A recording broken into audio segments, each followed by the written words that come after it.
Hello students, welcome to digital platform of Winsome international school. आज हम पढ़ेंगे class 11th का केमिस्ट्री में chapter number 1 some basic concepts of chemistry, जिसका part number 7 atoms and atomic mass. Now हमारे आज का इसमें कंटेंट रहेगा what is atom, subatomic particles of atom, calculation of atomic subatomic particles in neutral atom and in ion, atomic mass हम दो में calculate करेंगे in AMU and in gram, relative atomic mass क्या होता है and average atomic मास कैसे calculate करते हैं। Now first of all atom क्या होता है, आपको एटम से भी पहले जानने की जरूरत है कि व्हाट इज मैटर। जो हमें चारों तरफ दिखाई देता है, जिसका मास होता है, जिसका वॉल्यूम होता है, वो क्या कहलाता है, मैटर। तो यही चीज यहाँ पे, matter is anything that has mass and volume, जिसका खुद का मास होता है या जिसमें खुद में कोई वॉल्यूम होता है।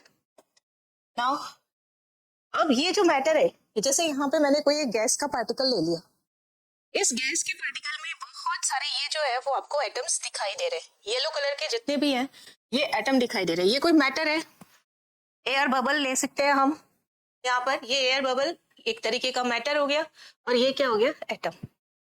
या कोई भी पार्टिकल, छोटे से छोटा सॉलिड पार्टिकल भी हो सकता है, लिक्विड भी हो सकता है, कोई ड्रॉप हो सकती है। तो यहाँ पर ये मान लेती हूँ वाटर ड्रॉप है, वाटर ड्रॉप में बहुत सारे वाटर के क्या है, मॉलिक्यूल्स हैं, ये और वाटर के मॉलिक्यूल्स क्या बने होते हैं, एटम्स इससे मिलके बने होते हैं। तो इसके पास बहुत सारे एटम्स हैं। ये एटम्स हमें नॉर्मली नेकेड आइज से नहीं दिखाई देते क्योंकि इनका साइज बहुत ही छोटा होता है। तो हम इसको किससे करते हैं, स्कैनिंग टनलिंग माइक्रोस्कोप। ये एक स्पेशल टाइप का माइक्रोस्कोप है जो स्कैन करने के काम में लिया जाता है, और इससे हम एटम की पिक्चर फाइंड आउट कर सकते हैं। और इसने क्या बताया कि एटम की शेप जो होती है वो स्फेरिकल होती है। जैसे कि इसमें एक एटम है, ये इसकी शेप हो गई, क्या हो गई इसकी शेप, स्फेरिकल, स्फेरिकल शेप हो गई। और ये इसकी क्या हो गई, रेडियस। अगर रेडियस ऑफ एटम इंक्रीज होगा तो उसका साइज भी इंक्रीज होगा। वॉल्यूम, जैसे हम स्फेयर का वॉल्यूम निकालते हैं 4/3 पाई आर क्यूब, कैसे निकालते हैं हम इसमें 4/3 पाई आर क्यूब। ये क्या हो गया यहाँ पर, वॉल्यूम ऑफ एटम। डेंसिटी क्या होती है, atomic mass upon volume. Atomic mass क्या होता है, मास ऑफ वन एटम, और वॉल्यूम कितना है 4/3 पाई आर क्यूब। नाउ सब atomic particles of an atom, किसी भी एटम में सब एटॉमिक पार्टिकल्स कौन कौन से होते हैं। एटम क्या होता है, smallest particle of matter that can take part in chemical reaction and form a molecule. जैसा कि हमने पीछे देखा, यहाँ पे वाटर के मॉलिक्यूल्स तो हैं, लेकिन ये वाटर के मॉलिक्यूल्स तो आपको दिखाई दे रहे हैं, एक वाटर का मॉलिक्यूल है, और इसमें एटम्स कौन से, H, दूसरा H, और ये O। तो टोटल इसमें हाइड्रोजन, हाइड्रोजन और ऑक्सीजन, इस मॉलिक्यूल में ये एटम्स है। और ये एटम्स के बारे में हमें स्कैनिंग टनलिंग माइक्रोस्कोप से पता चलता है। अब इस एटम को भी और ज्यादा डिस्क्राइब किया जाए तो वो क्या होगा, 3 सब एटॉमिक पार्टिकल्स में डिवाइड होता है, प्रोटॉन, न्यूट्रॉन एंड इलेक्ट्रॉन। ये स्फेरिकल होता है ना, तो यहाँ पे सेंटर पार्ट जो होगा इसको आप क्या बोल देते हैं, न्यूक्लियस। और इसके सराउंडिंग यहाँ पे कौन रहेगा, इलेक्ट्रॉन। यहाँ पे कौन रहेगा, नेगेटिवली चार्ज पार्टिकल, ये क्या है यहाँ पर, इलेक्ट्रॉन। और इस न्यूक्लियस में कौन रहता है, पॉजिटिव है ना, तो इट मींस ये पॉजिटिवली चार्ज पार्टिकल है। इसमें कौन रहता है, प्रोटॉन प्लस न्यूट्रॉन, ये 2 पार्टिकल रहते हैं, और इन दोनों को मिला करके हम क्या बोल देते हैं, न्यूक्लियॉन। न्यूक्लियस में रहने वाले होते हैं, इसलिए इन्हें क्या बोल दिया जाता है, न्यूक्लियॉन्स। यानी एटम क्या होता है, 3 पार्टिकल से मिलकर बना हुआ है, main proton, neutron and electron. इसके अलावा भी और सब एटॉमिक पार्टिकल्स होते हैं, पर मेन जो होते हैं सब एटॉमिक पार्टिकल्स वो ये 3 ही होते हैं। न्यूक्लियस जो होता है वो सेंटर पार्ट होगा, इसमें क्या क्या होता है, प्रोटॉन होता है और न्यूट्रॉन होता है। प्रोटॉन कैसा होता है, पॉजिटिवली चार्ज पार्टिकल है, प्रोटॉन मेरे पास क्या है, पॉजिटिवली चार्ज पार्टिकल, और न्यूट्रॉन मेरे पास क्या है, नेगेटिवली चार्ज पार्टिकल। न्यूट्रॉन क्या हो गया, negatively charge, sorry neutral molecule हो गया, और इलेक्ट्रॉन मेरे पास क्या हो गया यहाँ पर, नेगेटिवली चार्ज्ड पार्टिकल। इलेक्ट्रॉन कहाँ मिलते हैं? अराउंड द न्यूक्लियस, यानी ये पॉजिटिव, ये आपके पास न्यूट्रल, नो चार्ज, और ये आपके पास negative. Negative around the nucleus, और सेंटर मोस्ट पार्ट जो होता है वो उसमें प्रोटॉन और न्यूट्रॉन। न्यूक्लियस में इनको कलेक्टिवली क्या बोल दिया जाता है? न्यूक्लियॉन्स। नाउ ये तीनों सब एटॉमिक पार्टिकल्स है, इलेक्ट्रॉन, प्रोटॉन एंड न्यूट्रॉन। इसकी कुछ प्रॉपर्टीज है जो आपको मालूम होनी चाहिए। क्या होता है इसमें चार्ज? ये कैसा होता है? नेगेटिवली चार्ज होता है, नेगेटिवली चार्ज्ड। और प्रोटॉन कैसा होता है? Positively charged. और न्यूट्रॉन कैसा होता है? न्यूट्रल, यानी इसका कोई चार्ज नहीं होता। अगर मैं रिलेटिव चार्ज की बात करूं, यानी आपस में कंपेयर करके बात की जाए, तो यहाँ पर रिलेटिव चार्ज इसका कितना होगा? -1, इसका कितना होगा? +1, और इसका कितना होगा? न्यूट्रल का 0। ये इसका रिलेटिव चार्ज। रिलेटिव चार्ज की कोई यूनिट नहीं होती, क्योंकि हम किसी से कंपेयर करके फिर इसका चार्ज फाइंड आउट करते हैं। Now charge in coulomb. Coulomb क्या होता है? SI unit of charge. Unit of charge क्या होती है? कूलम। ये हम पहले इसी चैप्टर में डिस्कस कर चुके हैं। कूलम में इसकी, अब देखिए ये क्या होगा? 1.6 इंटू 10⁻⁻19 कूलम के लिए कैपिटल C। इलेक्ट्रॉन है, नेगेटिवली चार्ज है, इसलिए यहाँ पे क्या आएगा? नेगेटिव साइन आएगा। अगर यही चीज प्रोटॉन के लिए पूछी जाती तो ये क्या होता? प्लस में 1.6 इंटू 10⁻⁻19 कूलम। ये ध्यान रखना, आगे का साइन चेंज होता है और ये जो चार्ज है इसका साइन चेंज नहीं होता। इसका तो कोई चार्ज ही नहीं है, it means it is 0। Now इसमें आप देखते हैं मास इन ग्राम एंड किलोग्राम। ये इन ग्राम एंड किलोग्राम ये हम किस में लेंगे? इन वन पार्टिकल या फॉर वन पार्टिकल। ये क्या हो गया? For one particle. किस में लेंगे हम? ग्राम में या किलोग्राम में? तो ग्राम या किलोग्राम को पहले देखते हैं। इसमें क्या आता है? 1 ग्राम का होता है 9.1 इंटू 10⁻⁻28 ग्राम। जब आप ग्राम से किलोग्राम में कन्वर्ट करते हैं तो आपको मालूम होना चाहिए 1 kg इज इक्वल टू क्या होता है? 1000 gram, and 1 gram is equal to 1/1000 kg। तो यहाँ पे क्या? 1 gram is equal to 1/1000 kg means यहाँ पे इसमें क्या आ जाएगा? 9.1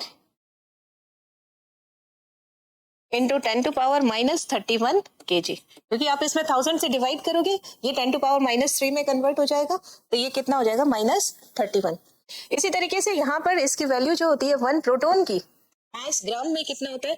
1.673 इंटू 10⁻⁻24 ग्राम। और यही चीज किलोग्राम में क्या होगी? डिवाइड करेंगे हम 1000 से, तो मेरे पास क्या आ जाएगा इसमें? 1.673 इंटू 10⁻⁻27 kg। सिमिलरली यहाँ पर न्यूट्रॉन का मास भी कितना हो जाएगा? 1.675। देखिए थोड़ा ही डिफरेंस होता है, ये 3 होता है और ये 5 है, इंटू 10⁻⁻24 ग्राम। और किलोग्राम में क्या हो जाएगा? 1.675 मल्टीप्लाई 10⁻⁻27 kg। तो थोड़ा सा हल्का सा न्यूट्रॉन जो होता है वो हैवी होता है, बट ऑलमोस्ट सिमिलर है। पर ये तो इलेक्ट्रॉन तो कहीं भी बहुत बहुत बहुत लाइट है, कहीं भी इसके आगे पीछे भी नहीं है। तो ये बहुत लाइटेस्ट पार्टिकल हो गए, ये दोनों इक्वल हो गए। पर इन दोनों में भी अगर कंपेयर किया जाएगा तो न्यूट्रॉन थोड़ा सा हैवी होता है इन कंपैरिजन टू प्रोटॉन। अब मास इन AMU क्या होता है? AMU होता है एटॉमिक मास यूनिट। AMU का मीनिंग है एटॉमिक मास यूनिट। तो यहाँ पर एटॉमिक मास यूनिट न्यूट्रॉन की कितनी होती है? 0.05। 3 टाइम्स 0 और 5 AMU। और जब आप इसकी करते हैं तो 1.007 AMU। AMU और ग्राम में क्या रिलेशन होता है अभी बताते हैं। 1.008 AMU। Now 1 AMU is equal to 1.66 into 10⁻⁻24 gram.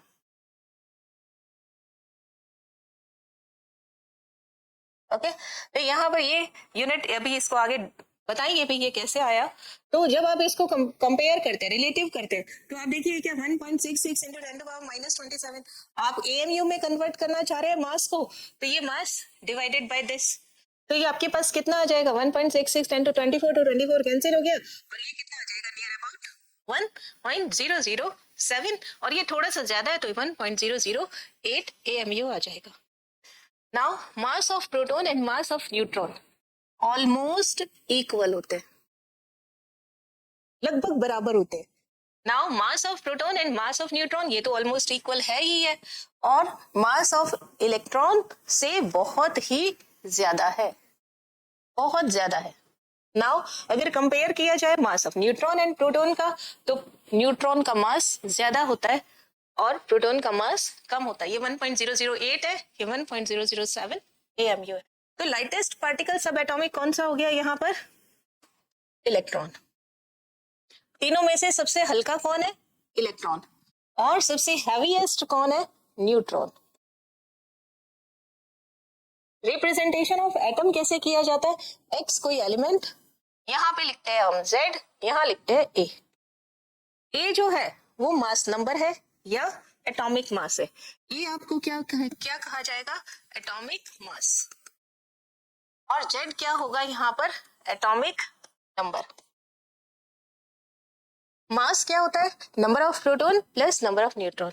Atomic number क्या होता है? Number of proton. यानी एटॉमिक नंबर किसके इक्वल होगा कि उसमें प्रोटॉन में कितने प्रोटॉन है एलिमेंट में, एटॉमिक मास में प्रोटॉन प्लस न्यूट्रॉन कितने हैं।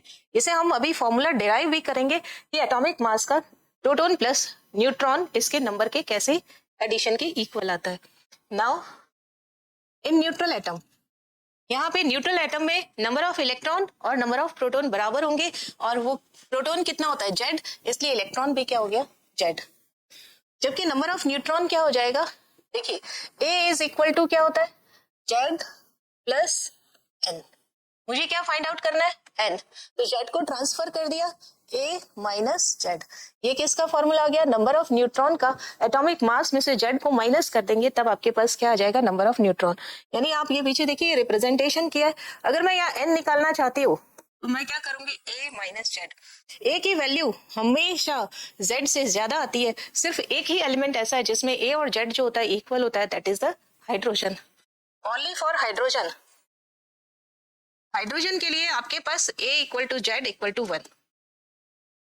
अदर एटम्स जो होते हैं, अगर हम हाइड्रोजन का कोई आइसोटोप भी ले लेंगे तो इसमें भी ए और जेड की वैल्यू में ए ज्यादा होगा और जेड की वैल्यू कम होगी। A always greater than Z. Hydrogen के लिए सिर्फ एक्सेप्शन है, बाकी सब के लिए ये इक्वल नहीं होता। ए की वैल्यू ज्यादा होती है और जेड की वैल्यू कम होती है। नाउ न्यूट्रल एटम में इलेक्ट्रॉन और प्रोटॉन क्या होंगे? बराबर। जेड की वैल्यू दोनों के लिए सेम रहेगी। न्यूट्रॉन क्या होगा? ए माइनस जेड। अब कोई आयन आ गया। आयन कैसे बन सकते हैं? दो तरीके के आयन होते हैं, एक कैटायन होता है और एक एनायन होता है। कैटायन कैसे होता है? लॉस ऑफ इलेक्ट्रॉन से, और एनायन कैसे होता है? गेन ऑफ इलेक्ट्रॉन से। और आयन क्या हो गया? कोई भी चार्ज्ड स्पीसीज। यानी अगर न्यूट्रल में इलेक्ट्रॉन डाल देंगे या इलेक्ट्रॉन निकाल लेंगे तो क्या मिलेगी? Charge species, that is ion. अगर हम इलेक्ट्रॉन का लॉस कर देते हैं तो कैटायन, अगर हम इलेक्ट्रॉन गेन कर देते हैं तो एनायन बनते हैं। जैसे यहाँ पे एक रिएक्शन लिखते हैं, रिएक्शन मीन्स नॉर्मल जो रिप्रेजेंटेशन किया है, जैसे यहाँ पर मैंने रिप्रेजेंटेशन क्या किया था? जेड एक्स ए, है ना। यहाँ पे ए का तो कोई काम ही नहीं है। अब मैं यहाँ पे इलेक्ट्रॉन क्या कर रही हूँ? लॉस कर रही हूँ। यहाँ पे ए का कोई यूज नहीं है, इसलिए मैं यहाँ पर ए हटा देती हूँ। क्योंकि चार्ज स्पीसीज हो या न्यूट्रल, ए कांस्टेंट रहता है, ए की वैल्यू चेंज नहीं होती। सिर्फ क्या बदलता है? नंबर ऑफ इलेक्ट्रॉन्स बदलते हैं। तो इसमें से एक्स जेड, देखिए एलिमेंट सेम है, जेड भी सेम है, पर चार्ज आ जाएगा। चार्ज कितना आएगा?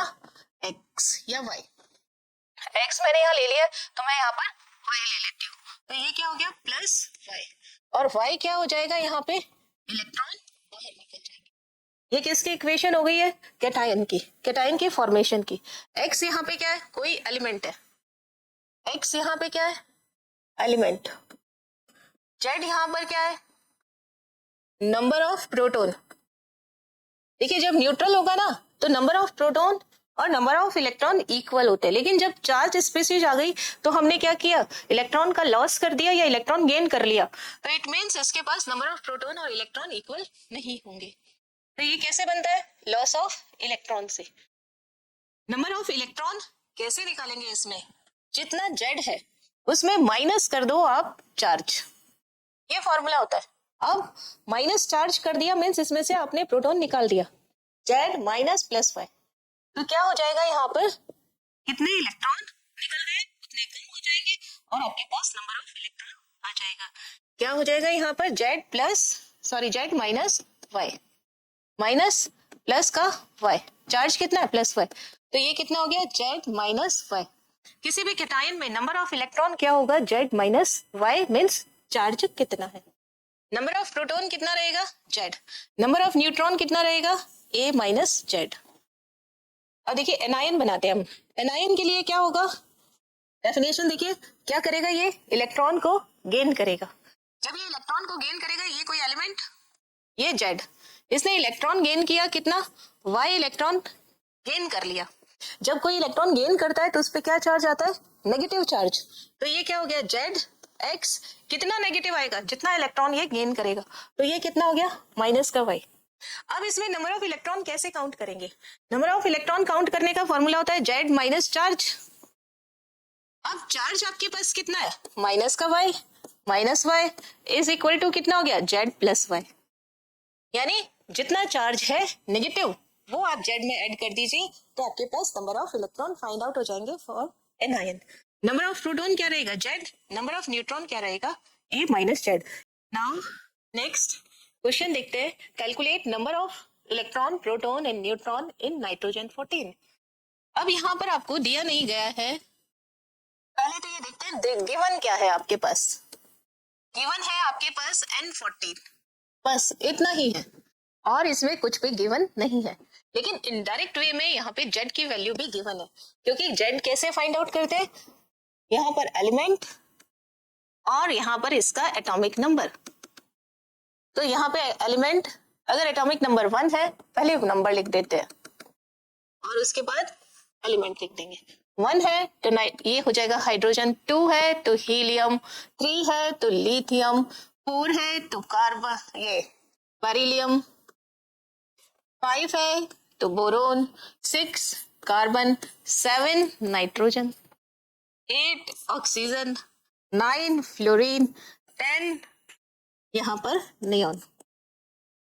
जितना एटॉमिक नंबर होता है वही क्या होता है, जेड, यही क्या चीज आ जाएगी यहाँ पर, जेड आ जाएगा। इट मीन्स यहाँ पर आपको इनडायरेक्ट वे में क्या दे दिया है, जेड भी दे दिया है, क्या गिवन, क्योंकि ये किसके लिए होता है, नाइट्रोजन के लिए, और ये ऊपर दिया ही है, इट इज ए, ए मेरे पास कितना दिया है 14। अब आपको इस न्यूट्रल एटम में इलेक्ट्रॉन प्रोटॉन और न्यूट्रॉन फाइंड आउट करने हैं। इट इज न्यूट्रल क्योंकि चार्ज नहीं है, न्यूट्रल एटम, और जब भी न्यूट्रल एटम होता है तो number of electron number of proton equal to Z, number of proton, proton को P is equal to number of electron, E is equal to Z is equal to 7।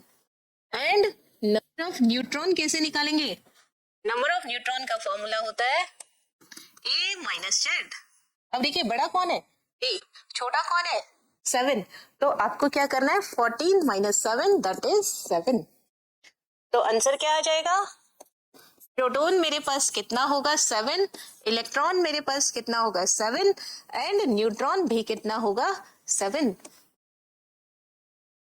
ये answer हो जाएगा। Okay, now next question देखते हैं, calculate number of electron proton and neutron in O-2। O-2 में आपको number of electron proton और neutron बताने, तो O-2 क्या हो गया, चार्ज स्पीसीज, नेगेटिवली चार्ज है इसलिए इसको क्या बोलते हैं हम, एनायन। आंसर देखिए क्या लिखेंगे, आपको गिवन क्या है, गिवन है आपको O-2। अब ये क्या होगी, anion, it is anion. Anion क्यों? नेगेटिवली चार्ज स्पीसीज है।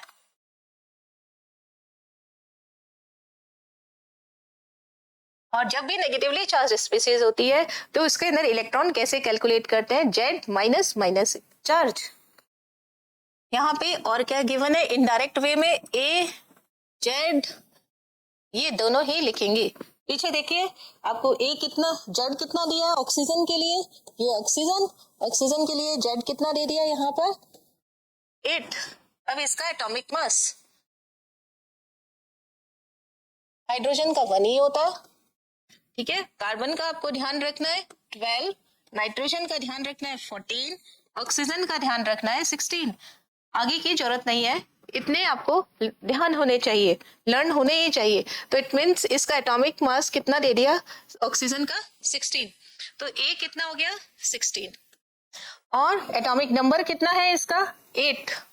तो यहाँ पर क्या लिख दिया मैंने? 8। ये क्वेश्चन में गिवन है। इनडायरेक्ट वे में ये सब चीजें दे रखी है आपको। तो जब ये चीज दे रखी हो तब हम इसमें क्या कैलकुलेट करेंगे? सबसे पहले नंबर ऑफ इलेक्ट्रॉन, ये क्या होगा? Z minus charge. और यहाँ पे क्या है? जेड माइनस चार्ज कितना है? -2। यहाँ पे चार्ज कितना है? -2। और -2 होगा तो जेड की जगह क्या लिखेंगे यहाँ पर? 8। तो क्या हो जाएगा? माइनस और माइनस प्लस, 8 + 2 कितना हो गया? 10।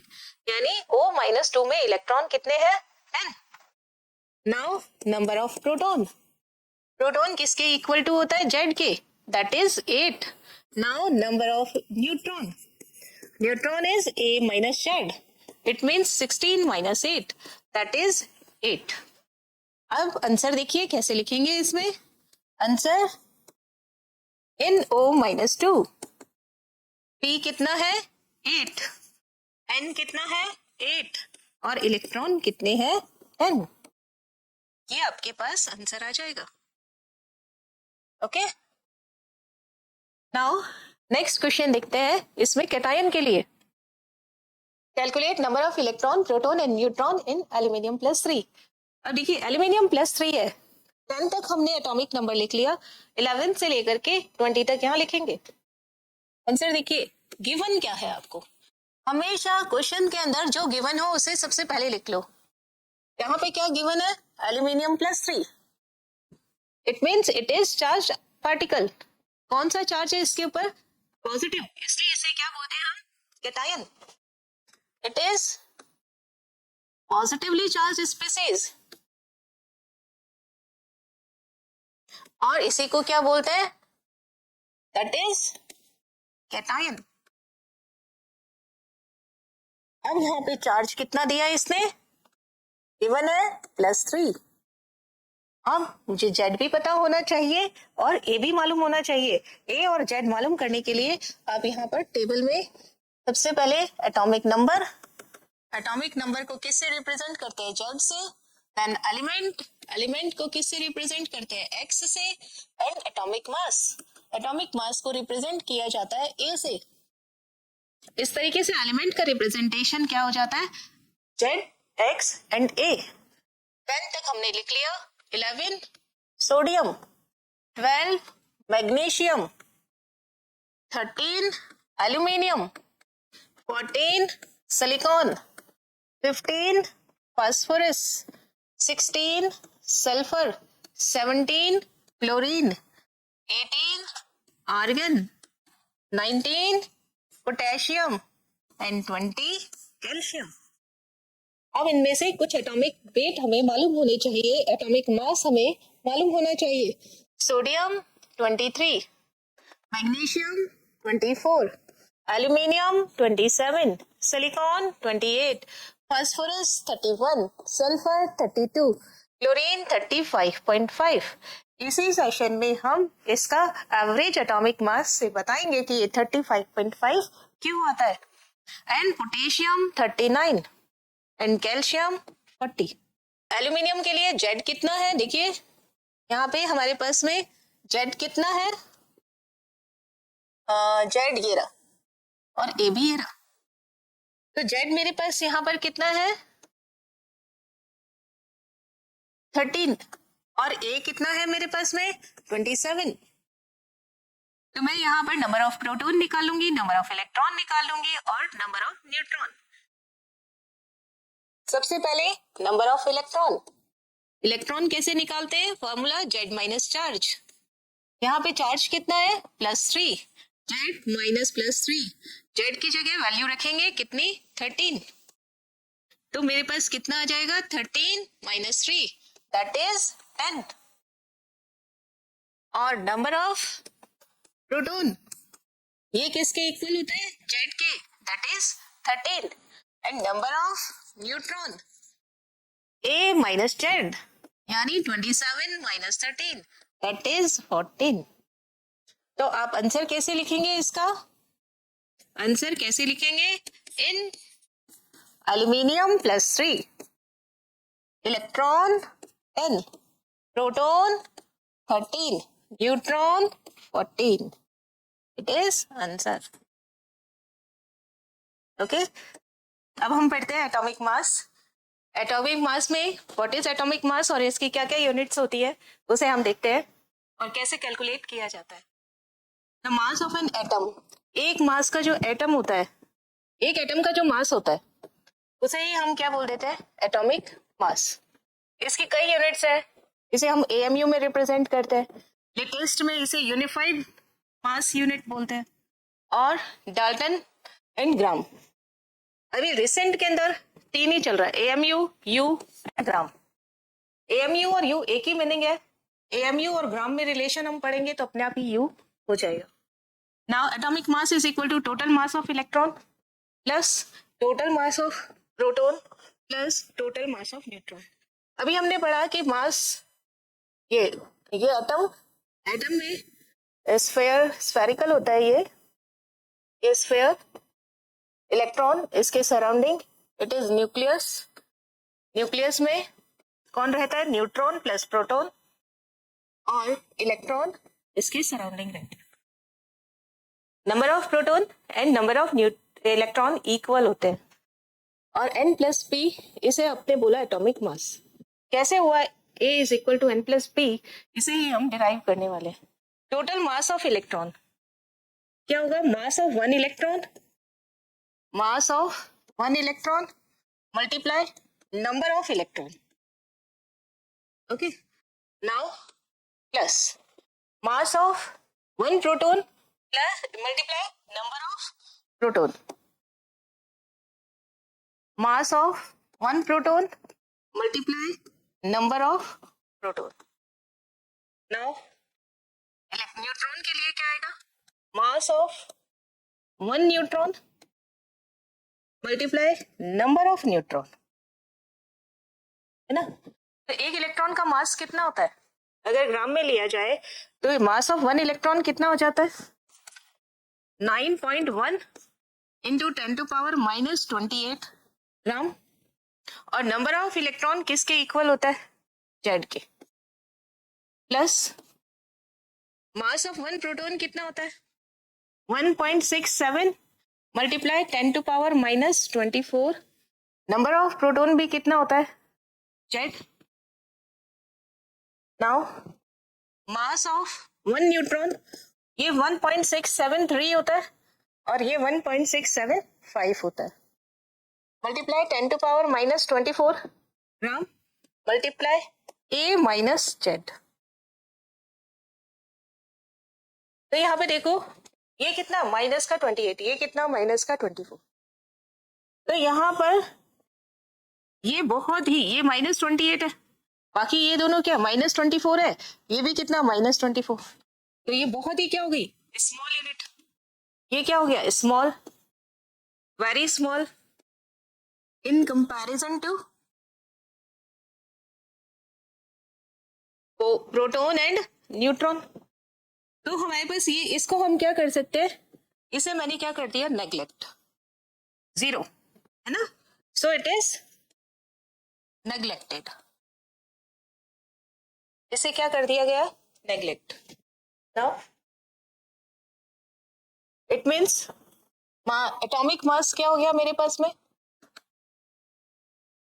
अब देखिए पीछे ये नेग्लेक्ट तो हो ही गया, 9.1, क्योंकि ये बहुत ही इनके कंपैरिजन में बहुत ही स्मॉल है। हमारे पास क्या रह गया 1.67 multiply 10 to power minus 24 Z and 1.67 multiply 10 to power minus 24 A minus Z. 1.67 multiply 10 to power minus 24 Z plus 1.67 multiply 10 to power minus 24 A minus Z. अब इसको अगर ओपन कर दे तो ए क्या आ जाएगा यहाँ पर 0.67 into 10 to power minus 24 Z plus 1.67 into 10 to power 5 लिखने की यहाँ जरूरत नहीं है, कैलकुलेशन में आसान रहेगा।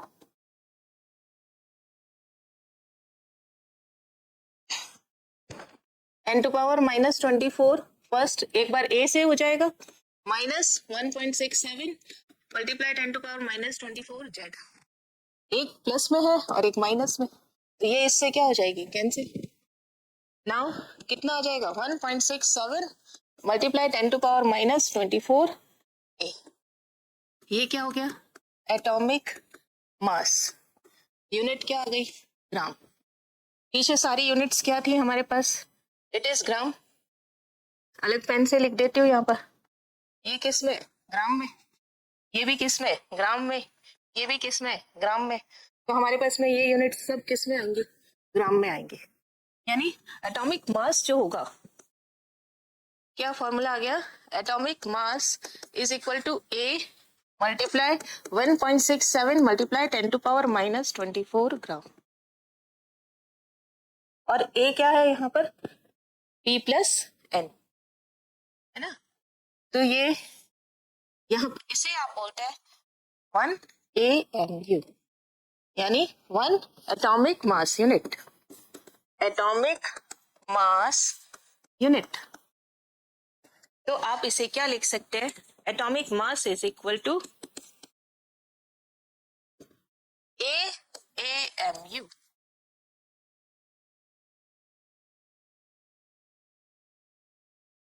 इसी तरीके से अगर ग्राम में कहे तो ये, और अगर आपको कहा जाए कि AMU में कितना होगा तो ये, तो 1 AMU किसके इक्वल हो गया 1.67 मल्टीप्लाई 10 टू पावर माइनस 24 ग्राम। यानी ये दोनों में क्या हो गया रिलेशन, ये AMU में आएगा आंसर, और इसका आंसर अगर आप इस 1.67 इंटू 10 टू पावर माइनस 24 से मल्टीप्लाई कर देंगे तो ये किस में आ जाएगा एटॉमिक मास ग्राम में। ये चीज यहाँ लिखी है, atomic mass is equal to 1.66 into 10 to power minus 24 gram. Now atomic mass is equal to 1 AMU. 1 AMU is equal to 1.66 multiply 10 to power minus 24 gram.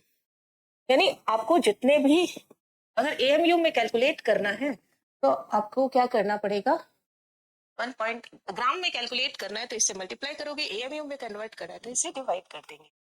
आपके जो पीरियोडिक टेबल में दे रखा है ये कार्बन कितना होता है 12 नाइट्रोजन का एटॉमिक मास कितना होता है 14, ऑक्सीजन का कितना होता है 16, तो वो सब किस में है AMU में है। और ये सब क्या होते हैं रिलेटिव एटॉमिक मास होते हैं। जैसे हाइड्रोजन का आप कितना बोलते हो 1 AMU, नाउ कार्बन का कितना होता है 12 AMU, कार्बन का कितना होता है एटॉमिक मास 12 AMU, नाइट्रोजन का कितना होता है 14 AMU। अगर आप पूछेंगे कि ग्राम में कितना होगा तो 14 multiply 1.66 into 10 to power minus 24 gram. Now oxygen का कितना हो गया 16 AMU। ये होता है एटॉमिक मास, एक एटम का मास है ना, मास ऑफ वन एटम। नाउ अब हम करते हैं रिलेटिव एटॉमिक मास। इसी को ही अब शॉर्ट में AMU को ही अब शॉर्ट में U लिखने लग गए, तो आपके पास ऐसा भी लिखा आ सकता है 1U, इसे 12U, इसे 14U और इसे 16U। Now relative atomic mass, कि रिलेटिव का मतलब क्या है, रिलेटिव एटॉमिक मास यानी एटॉमिक मास का रिलेट करना है, किसी से कंपेयर कराना है, उसे आप क्या बोल देंगे relative atomic mass.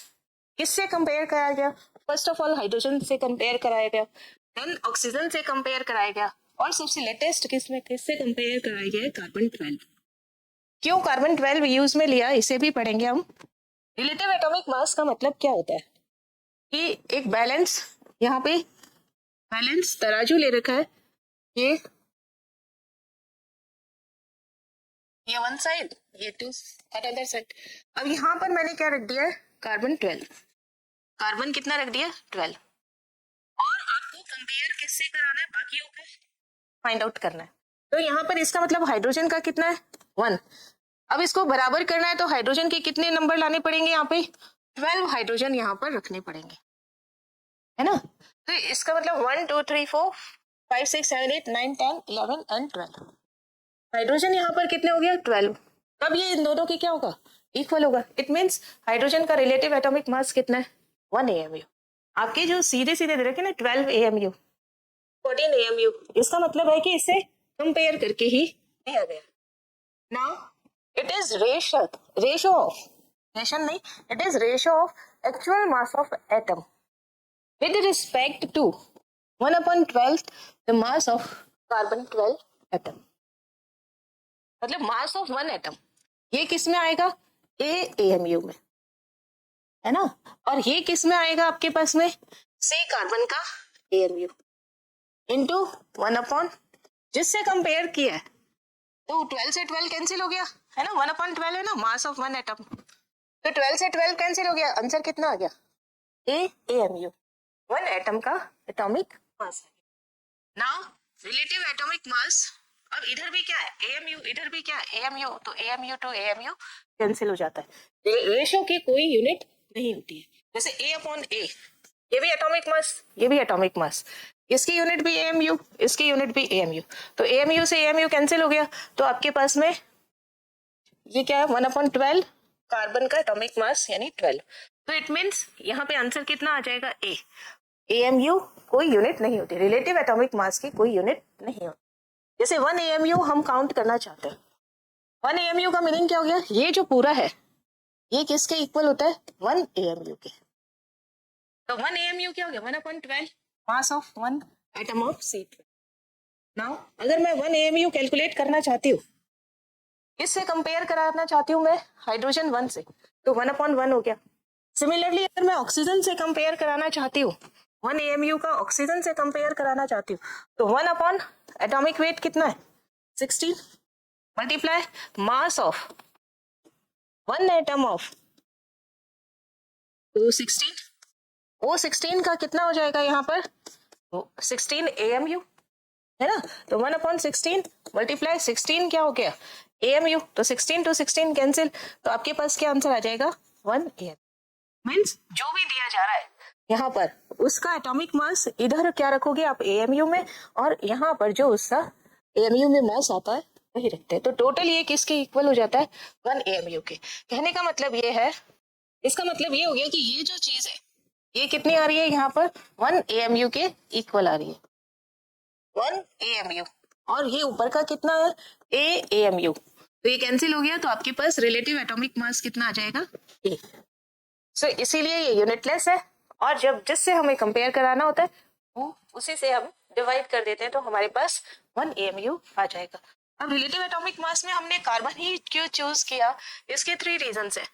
First, C12 का अबंडेंस बहुत ज्यादा है, बहुत ज्यादा, 99.9% कार्बन 12 भी मिलता है नेचर के अंदर, इसका कोई दूसरा आइसोटोप जो है वो बहुत ही कम परसेंटेज है।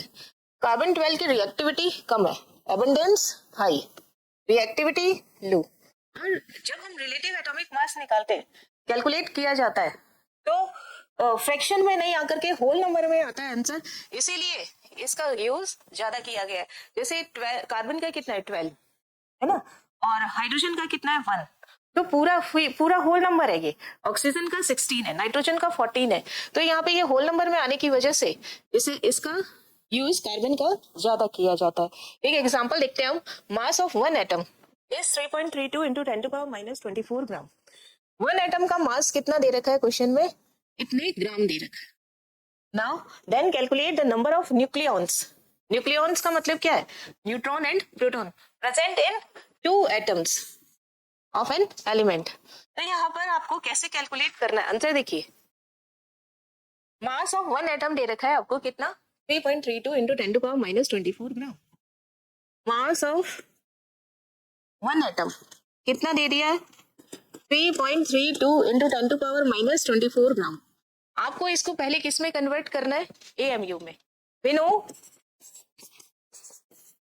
एटॉमिक मास किसके इक्वल होता है, एटॉमिक मास किसके इक्वल होता है, ए एएमयू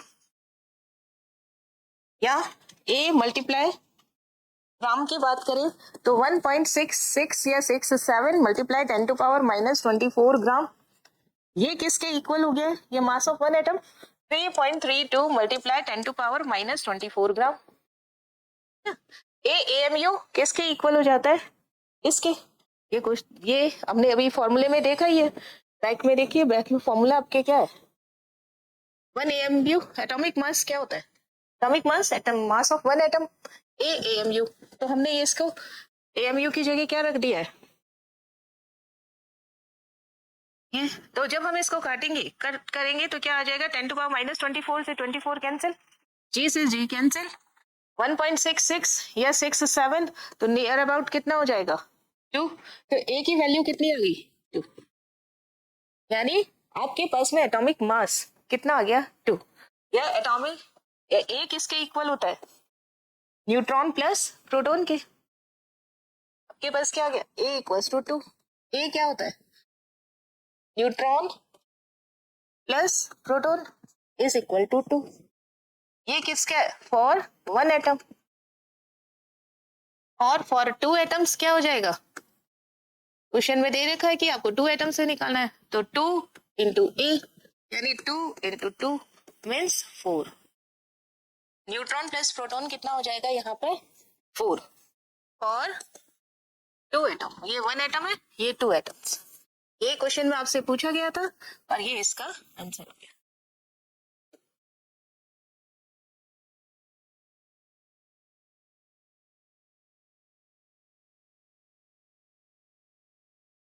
है ना।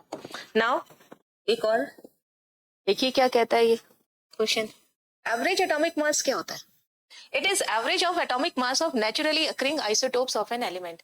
ये जो आइसोटोप्स नेचर के अंदर अलग अलग तरीके के, जैसे कार्बन का कार्बन 12 भी है और कार्बन 14 भी है, तो इनका एवरेज कितना होगा, वही क्या कहलाता है एवरेज एटॉमिक मास। ये फ्रैक्शनल होते हैं और किस में मिलते हैं, आइसोटोप्स के मिक्सचर में, it is found in mixture of isotopes या आइसोटोप मिक्सचर्स। अब एक नया वर्ड आया है, आइसोटोप क्या होता है, आपको मालूम है एक्स सिंबल, जेड और ए यहाँ पर क्या होता है मास नंबर। अब मास नंबर क्या होना चाहिए, डिफरेंट, मास नंबर क्या है यहाँ पे डिफरेंट। जेड क्या चीज है यहाँ पर, नंबर ऑफ, ये सिंबल है कोई भी एलिमेंट का सिंबल, और जेड क्या होता है यहाँ पर, न्यूट्रल एटम है, इट मीन्स ये number of proton, number of electron and atomic number. ये सब क्या रहता है सेम। जब यहाँ पर एटॉमिक नंबर किसको बोलते हैं, जेड को, जब जेड सेम रहता है तो एलिमेंट भी क्या रहेगा सेम, लेकिन मास नंबर क्या हो जाएंगे डिफरेंट, तो आप इसे क्या बोल देंगे आइसोटोप। और आइसोटोप्स की एबिंडेंस जो होगी वो अलग अलग होती है। देखिए एक एग्जांपल के थ्रू बताती हूँ मैं आपको, यहाँ पर हाइड्रोजन, हाइड्रोजन का जेड और ये ए, जेड इसका फिक्स ही रहेगा, है ना, यहाँ पे जेड क्या है एटॉमिक नंबर, और ए क्या है यहाँ पर एटॉमिक मास। इसके कितने आइसोटोप्स होते हैं, 3 आइसोटोप्स होते हैं इसके, first 1H1, second 1H2, third 1H3। इसे आप क्या बोलते हैं प्रोटियम, और इसे क्या बोलते हैं आप ड्यूटेरियम, और इसे क्या बोलते हैं आप ट्राइटियम। इसका मान लेते हैं percent abundance, abundance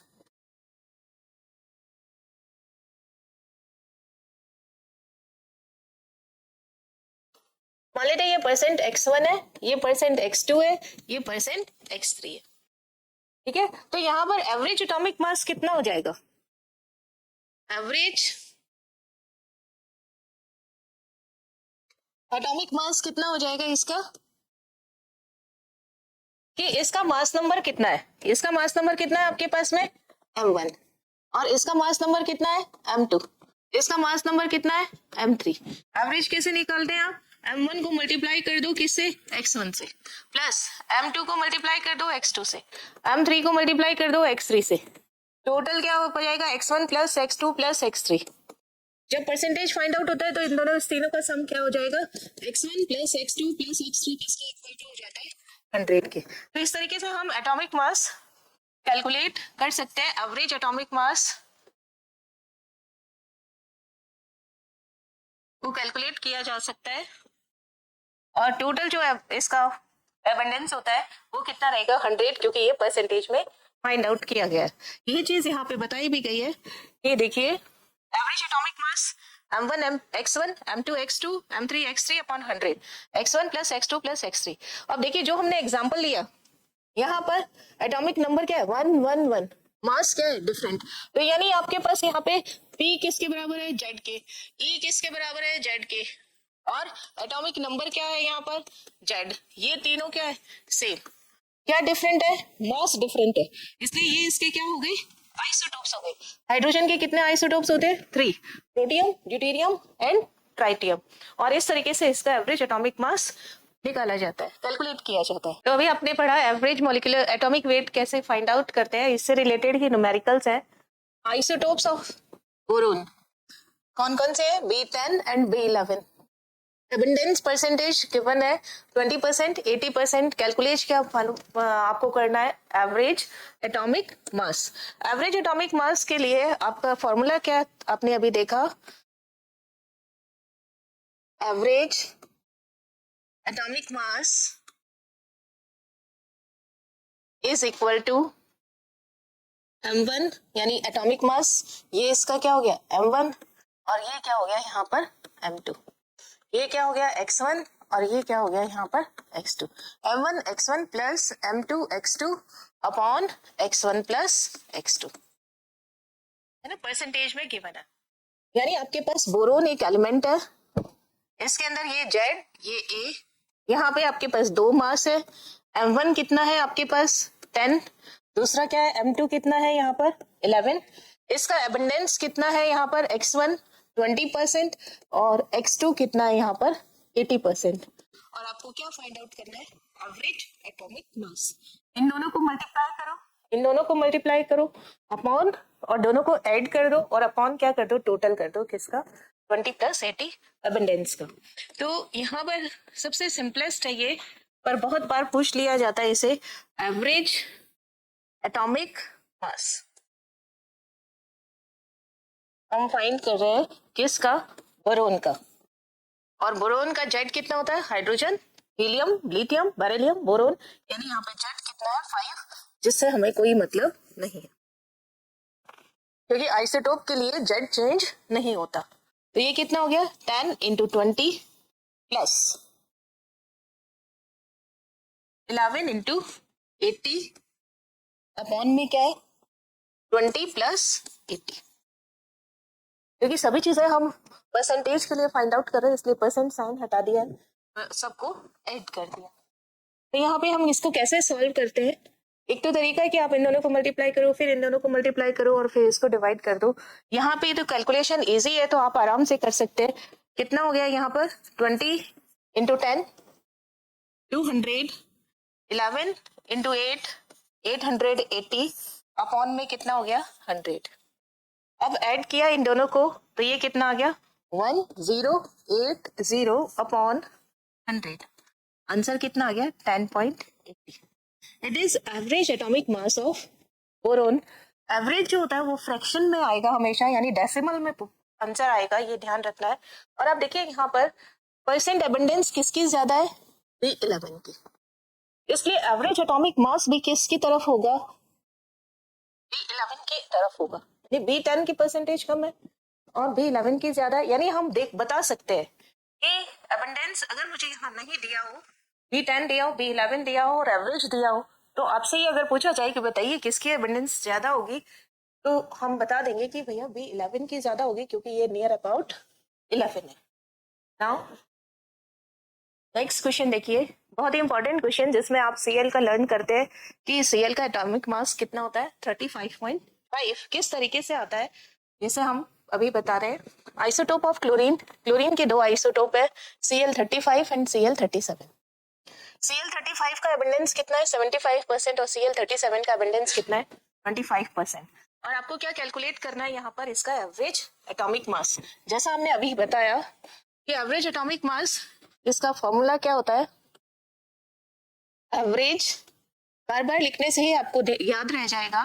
atomic mass इसका फॉर्मूला क्या होगा ऑफ Cl, क्लोरीन यहाँ पर दे रखा है, तो ये क्या होता है M1x1 plus M2x2 upon x1 plus x2, है ना। यानी मास को और एबंडेंस को मल्टीप्लाई कीजिए, जितने भी है, अगर ये तो दो आइसोटोप है, अगर 3 होंगे 4 होंगे तो सबको आपको मल्टीप्लाई करना होगा, ऐड करना होगा और अपॉन एबंडेंस जितना है टोटल उसे डिवाइड करना होगा।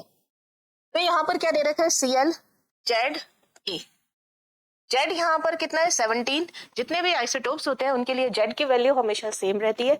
Z same means number of proton same, number of electron same. क्या चेंज होता है इसमें एटॉमिक मास। यहाँ पे कितने एटॉमिक मास है 2, यानी इस एक M1 कितना है यहाँ पर 35 और M2 कितना है यहाँ पर 37। अगर इनकी अबंडेंस की बात की जाए तो ये गिवन है, यहाँ पर x1 कितना है 75% और x2 कितना है यहाँ पर 25%। अब हम इसको कैलकुलेट कर लेते हैं। एवरेज एटॉमिक मास क्या हो जाएगा, average atomic mass of Cl कितना हो जाएगा 35 मल्टीप्लाई 75 प्लस 37 मल्टीप्लाई 25 अपॉन में कितना आ जाएगा 75 प्लस 25। इसे और ज्यादा अगर हम कैलकुलेट करें तो हमारे पास आंसर कितना आएगा 35 मल्टीप्लाई 75 प्लस 37 मल्टीप्लाई 25 अपॉन में 100। अब देखिए इसको कैलकुलेशन करना बहुत मुश्किल होगा, आप पहले इन दोनों को करो फिर इन दोनों को करो। हम सिंपल मैथ से कर लेते हैं, इसे दो फैक्टर्स में डिवाइड कर देते हैं, यहाँ पे भी 100 कर देते हैं, यहाँ पे भी 100 कर देते हैं, तो एक ही बात है, तो हमारा कैलकुलेशन ज्यादा आसान हो जाएगा। 35 मल्टीप्लाई 75 अपॉन में 100 कर दिया प्लस 37 मल्टीप्लाई 25 अपॉन में 100 कर दिया, यानी 100 हम इसके नीचे भी कर दिया और इसके नीचे भी कर दिया एज अ डिनोमिनेटर। अगर आप इसे काटना चाहते हैं तो ये क्या हो गया 3 टाइम्स 25 की टेबल से गया और ये 4 टाइम्स, ये 25 की टेबल से 1, ये क्या आ गया 4। अब देखिए कैलकुलेशन आसान हो गई और हमें कितना मिल गया यहाँ पर 35 इंटू 3 यानी 3 5 से 15, 1 कैरी 9 और 1 कितना हो गया 10 अपॉन में कितना हुआ 4 प्लस 37 अपॉन 4। अब आप इसको डिवाइड करें, ये ऐड कर दीजिए, 4 आपका कॉमन आ गया, 105 प्लस 37 कितना आ गया 142। अगर आप इसको 2 से डिवाइड करें तो ये कितना आ जाएगा 2, ये कितना आ गया 71 और आंसर कितना आ गया 35.5। अदरवाइज आप इन दोनों को मल्टीप्लाई कीजिए, फिर इन दोनों को मल्टीप्लाई कीजिए, फिर ऐड कीजिए, फिर डिवाइड कीजिए, आसान तरीका क्या है ये। अब आप देखिए एकदम मिड में 35.5, ये 35, ये 37, यहाँ पे एबंडेंस किसकी ज्यादा है 35 की, तो हमारे पास एवरेज एटॉमिक मास भी किसका ज्यादा होगा, एवरेज एटॉमिक मास भी किसकी तरफ होगा यहाँ पर 35.5 की तरफ, यानी 35 की तरफ होगा क्योंकि इसकी एबंडेंस ज्यादा है। Helium has 2 isotopic form, helium-3 and helium-4. Atomic mass of helium is 3.98 AMU, which is more abundant in nature. सबसे पहले तो क्वेश्चन में क्या दिया है ये लिख लेते हैं। आंसर देखिए यहाँ पर कौन सा एलिमेंट दिया है हीलियम, जेड ए, यहाँ पर जेड कितना होता है 2। आइसोटोपिक फॉर्म्स जितने भी होते हैं उनमें जेड की वैल्यू सेम रहती है। जब जेड सेम होगा तो नंबर ऑफ प्रोटॉन भी सेम होगा और नंबर ऑफ इलेक्ट्रॉन भी सेम होगा, लेकिन एटॉमिक मास डिफरेंट है इसलिए नंबर ऑफ न्यूट्रॉन भी डिफरेंट होंगे। नाउ मासेस कितना आएगा इसमें, M1 कितना दिया है 3, M2 कितना दिया है 4, M2 यहाँ पर क्या गिवन है और आपसे क्या पूछ दिया गया है, एवरेज एटॉमिक मास जो है वो कितना गिवन है आपके पास में 3.98 AMU, और आपसे ये पूछा है कि किसका एबंडेंस ज्यादा है। अब बताओ 3.9 नियर अबाउट किसके है? 4 के। जब ये 4 के है तो एबंडेंस भी किसकी तरफ, किसका ज्यादा होगा? 4 का ही। यानी आप विदाउट कोई कैलकुलेशन किए आप सीधा ही बता सकते हैं सिर्फ एवरेज एटॉमिक मास को देख करके कि किसका एवरेज एटॉमिक मास ज्यादा है। That is it is near about 4। So helium 4 is more abundant in nature. Okay तो आज के सेशन में हमने एटॉमिक मास के बारे में पढ़ा और कितनी तरीके से हम इसे कैलकुलेट कर सकते हैं। एवरेज एटॉमिक मास हम कैसे कैलकुलेट कर सकते हैं, कब फ्रैक्शन होगा, कब नॉर्मल आएगा, मीन्स विदाउट फ्रैक्शन होंगे एटॉमिक मास, इसके बारे में हमने पढ़ा। नेक्स्ट लेक्चर में हम मोल कंसेप्ट के बारे में पढ़ेंगे और ये नेक्स्ट सेशन इतना इम्पोर्टेंट है कि ये सभी जगह काम आता है, यानी ऑर्गेनिक में भी, फिजिकल में भी, इनऑर्गेनिक में भी मोल कंसेप्ट आपके काम आएगा, इसलिए आप बहुत अच्छे से इसे देखना। नाउ आज यही कंप्लीट करते हैं। Thank you.